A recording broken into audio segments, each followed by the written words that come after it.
Le 13 avril prochain paraîtra Our King Charles III, The Man and the Monarch, nouveau livre sur la famille royale. L'auteur revient notamment sur l'ultime apparition de la reine Elisabeth II lors de son jubilé, révélant qu'elle était à l'époque en fauteuil roulant et a voulu masquer son état de santé. L'image marquera sans doute à jamais les esprits des Britanniques et des admirateurs de la famille royale à travers le monde.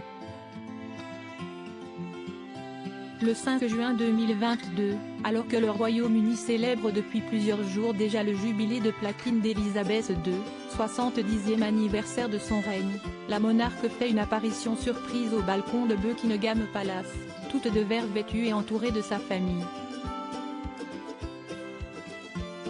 La reine a été totalement bouleversée par le nombre de personnes qui attendaient de la voir. Elle avait les larmes aux yeux avant de sortir sur le balcon, avait notamment révélé une source proche de la famille royale quelques jours plus tard.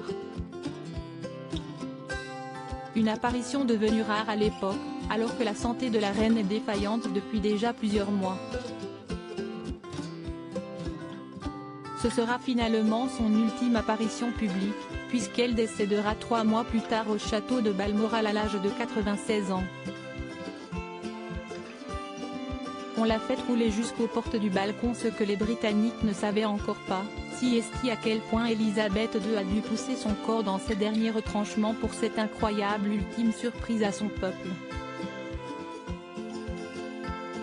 Dans son livre Our King Charles III, The Man and the Monarch à paraître le 13 avril prochain, l'auteur Robert Jobson révèle en effet que la mère de Charles III avait demandé à mettre en place un plan méticuleux pour masquer son état de santé. À sa demande, un exercice presque militaire a été mis en place pour que personne ne puisse voir qu'elle était en fauteuil roulant, écrit ce correspondant royal. Dans une situation très inconfortable, Sa Majesté a été emmenée en fauteuil roulant jusqu'à l'héliport de Windsor.